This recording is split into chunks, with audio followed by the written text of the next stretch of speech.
Bonjour à toutes et à tous, bienvenue sur KTV Kwezi FM, le 106.9 pour un temps de parole en direct à la radio, à la télévision. Notre invité ce matin n'est autre que Jamel Mekkaoui, il est avec nous. Jamel, bonjour. Bonjour. Vous représentez l'INSEE, ça on le sait, on en a pris l'habitude, on vous reçoit régulièrement parce qu'à chaque fois que vous nous sortez une étude, ça nous intéresse. Et cette fois-ci, on parle de la famille et des familles d'une manière générale, positionnées sur Mayotte. Si on n'aura pas le temps de détailler l'intégralité de l'étude, mais s'il y avait 2-3 chiffres à retenir, ce seraient lesquels ?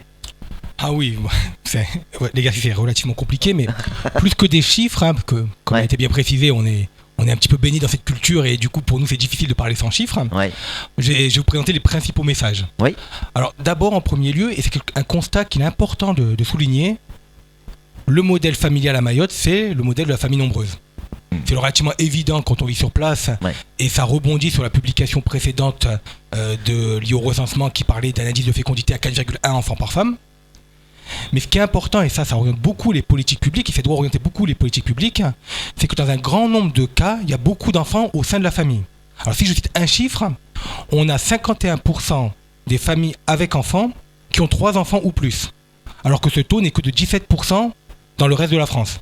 Plus impressionnant encore, ce sont les familles à 4 enfants ou plus. On est à 30% des familles. En métropole, c'est un phénomène quasi marginal avec 4% des familles concernées. Donc ça, c'est la partie famille nombreuse. L'autre message important, c'est la part, et ça, c'est plutôt une surprise pour nous, des familles monoparentales.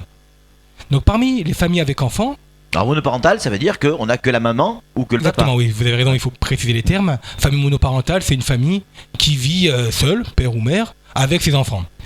Et là aussi, c'est une surprise, un chiffre qu'on ne possédait pas jusqu'à présent. On a, en 2012, 30% des familles avec enfants qui sont des familles monoparentales. Ah, quand même. Donc c'est un chiffre important, peu attendu par rapport au modèle sociétal. En métropole, c'est combien 16% en métropole. Le double, quoi.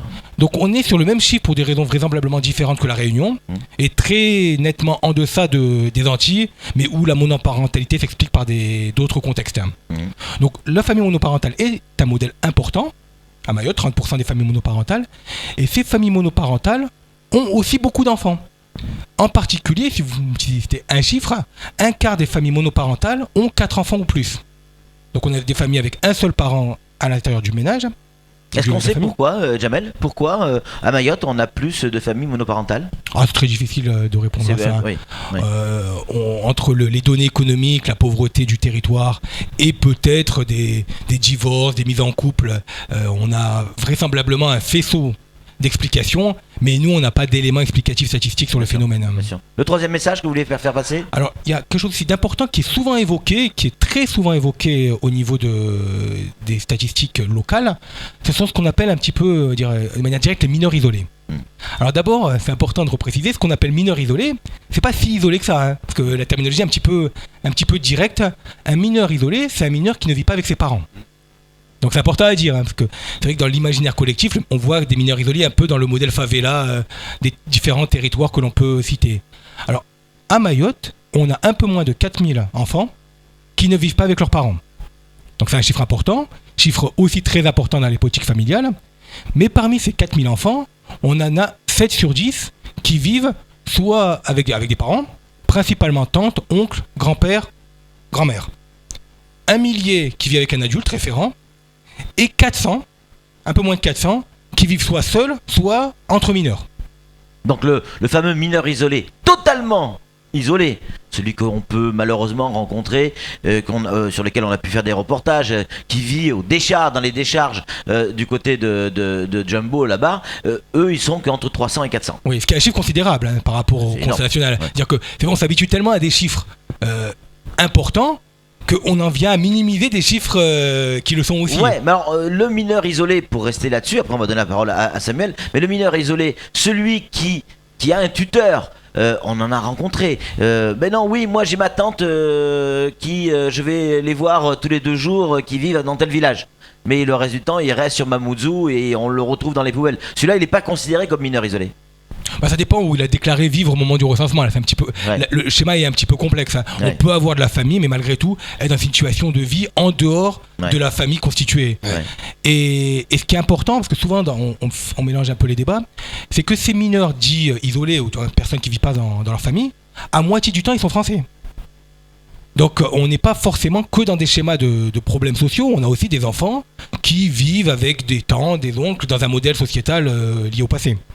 Samuel Baucher, le rédacteur en chef de France Mayotte Matin, une question à vous poser, Jamel. On ne va pas oublier aussi qu'il y a 2600 mineurs qui ne sont pas scolarisés, selon votre étude, bien évidemment. Mais en attendant, moi je la trouve parfaite, votre étude, parce qu'on peut la faire rejoindre avec l'étude sur le PIB que vous aviez sortie. Et quand on voit qu'il y a 80% des familles monoparentales qui n'ont pas de travail, c'est-à-dire pas de revenus, leur situation est déjà précaire, mais en plus ils n'ont pas de travail à 80%. C'est véritablement le reflet de notre société et de sa fragilité. Oui, tout à fait. Donc on a la question de la monoparentalité, c'est une question cruciale, et du coup on a essayé de mesurer leurs conditions de vie. Donc vous citez l'emploi, l'emploi est rare à Mayotte, déjà de manière générale, et dans les familles monoparentales il l'est encore plus.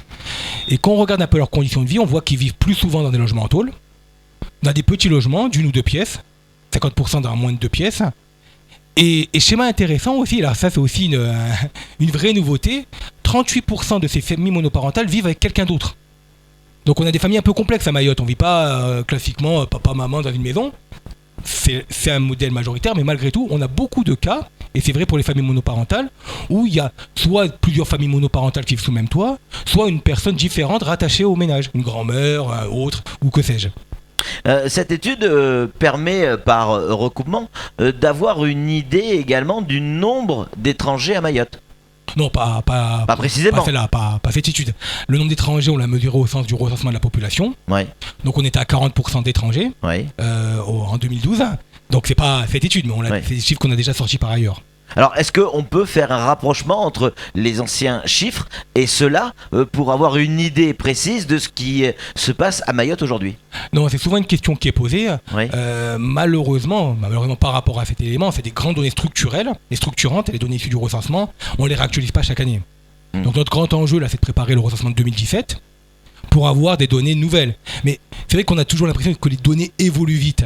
Mais avoir des données de ce niveau-là pour 2012 en 2014 ou en 2015 là, actuellement, c'est pas pire qu'en métropole. Ouais. Pour vous, votre sentiment, on est combien sur l'île aujourd'hui ? Là, en 2015 ? Comme on n'a fait pas de recensement, c'est difficile d'en parler. Oui. Mais en 2012, on était de 212 600 habitants.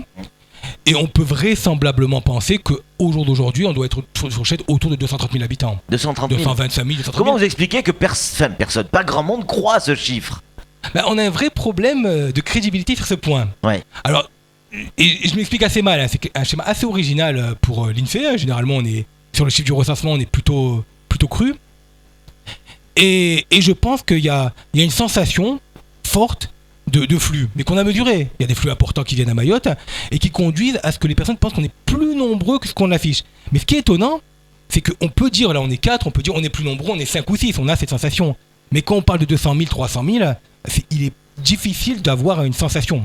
Oui, mais si vous me permettez, Patrick, mais moi je prends des chiffres, des données simples. Quand j'entends un chef d'établissement, collège, qui me dit que chaque année, ses effectifs augmentent de 10 à 15%. On n'est plus dans les chiffres de la démographie, là. Ça dépend, il faut prendre tous les lycées. Il peut y avoir des lycées qui progressent vite et des lycées qui progressent moins vite. C'est un petit peu le débat qu'on avait avec les différentes communes. Les communes voisines de Mamoudzou, Koungou, Ouangani en particulier, sont des communes qui ont connu une très forte croissance démographique. A l'inverse, Petite Terre, où la densité de population est à 2100 habitants km², supérieure à l'Île-de-France, c'est difficile maintenant d'avoir des croissances de population importantes sur ce territoire. On est bien d'accord.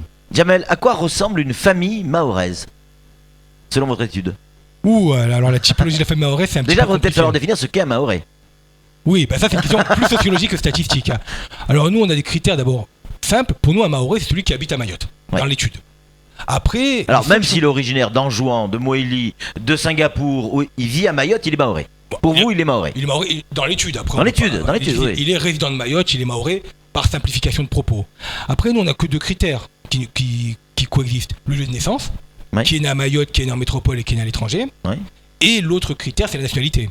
Mais la question, entre guillemets, de l'identité locale, c'est une question qui est tellement complexe qu'on n'a pas les moyens d'y répondre. Aujourd'hui, c'est difficile de dire ce qu'est un mahorais. On ne sait pas ce qu'est un mahorais. On sait qui est de nationalité française. Mais nous, en tout cas, qui est de nationalité étrangère et qui est né à Mayotte et qui est né ailleurs. Pour répondre plus précisément à votre question, d'abord, la famille mahoraise, elle se caractérise par une chose, et je reprends mon message, part des enfants. Ouais. Et ça, c'est quand même le message fort. Le modèle familial est prégnant. À Mayotte, même s'il y a eu des campagnes dans le passé de limitation de la natalité, on est quand même sur un schéma de famille nombreuse. Ouais, c'est ça. À Mayotte, on aime les grandes familles. Exactement. Ouais. Et ça, c'est important à dire. Ouais. Pour le moment, on n'est pas du tout, on n'est pas encore, même si l'indice de fécondité a diminué, sur une convergence vers le modèle tel qu'il se présente en Et Europe. ça, comment on peut l'expliquer? Parce que c'est vrai il y a une conjoncture économique un peu compliquée. Quand financièrement c'est compliqué, on évite de faire des enfants. Ça coûte cher, un enfant. C'est un crédit à vie. Hein. Et s'il y a 3 gamins, c'est 3 crédits à vie. Hein. Bah, oui et non. Vous savez, dans la transition démographique mondiale, elle est récente. Et généralement, c'était plutôt l'inverse. C'était plutôt le manque de moyens qui conduisait à avoir beaucoup d'enfants. Donc dans les sociétés traditionnelles, on fait beaucoup d'enfants pour avoir quelqu'un qui va au champ. Donc le schéma de dire ça coûte cher donc on fait peu d'enfants, c'est plutôt statistiquement faux. Ouais. Dans les pays au jour d'aujourd'hui comme l'Allemagne ou l'Italie, qui sont à moins de 1,5 enfants par femme, sont des pays plutôt riches. Ouais, c'est clair. Samuel. Moi, comme je vous disais tout à l'heure, je rapproche avec l'étude précédente que vous aviez faite sur le PIB, où il était évoqué que 26% des revenus, c'était des prestations sociales. Enfin, le niveau de prestations sociales s'élevait à 26% du droit commun, en résumant et en caricaturant. Mais quand on voit qu'il y a 80% des personnes, familles monoparentales, qui n'ont pas de travail, ça explique aussi l'immense précarité que l'on peut rencontrer à Mayotte. Prestations sociales, les aides sociales, la précarité est là, mais le système social, en fait, c'est pas une question politique que je vous pose, mais ça s'explique. Non. C'est important, c'est-à-dire que là, toutes les briques sont en train de se mettre en place, et évidemment, l'économie, le social, tout est corrélé. Et en premier lieu, et c'était un message fort, donc le PIB est 4 fois inférieur au niveau métropolitain, et peu dépendant ou moins dépendant des prestations sociales. Alors, en métropole, il y a beaucoup les retraites, et dans les autres départements d'outre-mer, c'est essentiellement les prestations type RSA qui alimentent ce flux-là. Au jour d'aujourd'hui, à Mayotte, l'année dernière, on était sur des prestations sociales en part qui étaient faibles. Et ce que vous dites, et je vous rejoins, dans un contexte social plus difficile que ce qu'on constate par ailleurs. Avec beaucoup de familles monoparentales et avec une population qui se situe dans un grand nombre de cas, donc 84% sous le seuil de pauvreté métropolitain. Beaucoup d'auditeurs nous envoient pratiquement tous le même message. Notamment sur ces 212 000 personnes. Ils veulent comprendre, ils veulent savoir. Les chiffres que vous nous donnez aujourd'hui, est-ce qu'ils sont basés sur les 212 000 personnes? Oui. C'est là-dessus que vous basez. Et donc, si ces chiffres ne sont plus bons, ça veut dire que ceux-là ne sont pas bons non plus. Non. Il y a deux choses. Il y a une évolution de 2012 à 2014 naturelle, mais qui ne doit pas changer les choses radicalement. Et surtout, la structure qui est présentée ici, elle n'est pas aussi évolutive. Le message de 2012 sur les familles monoparentales, sur les familles nombreuses, c'est un message qui reste d'actualité.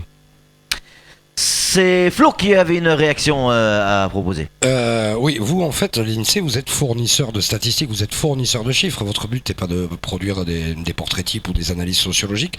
À qui doivent servir ces études? Qui doit faire la suite du job? Ça sert à quoi? Et à qui? Typiquement, si on prend cette étude, là, il y a un schéma départemental d'aide aux familles qui se met en place. On est au cœur du sujet. D'accord. On est dans la phase diagnostique. Donc on est dans notre thème à nous, c'est-à-dire éclairer le débat public. On éclaire et on permet aux décideurs d'avoir le maximum d'informations pour aiguiller au mieux leurs actions. Et là, typiquement, pour l'enquête famille, ça tombe bien. On est au début d'un schéma départemental d'aide aux familles qui correspond à cette analyse. Une dernière question sur une conclusion et c'est terminé. C'est une question récurrente, mais je me dois de la poser.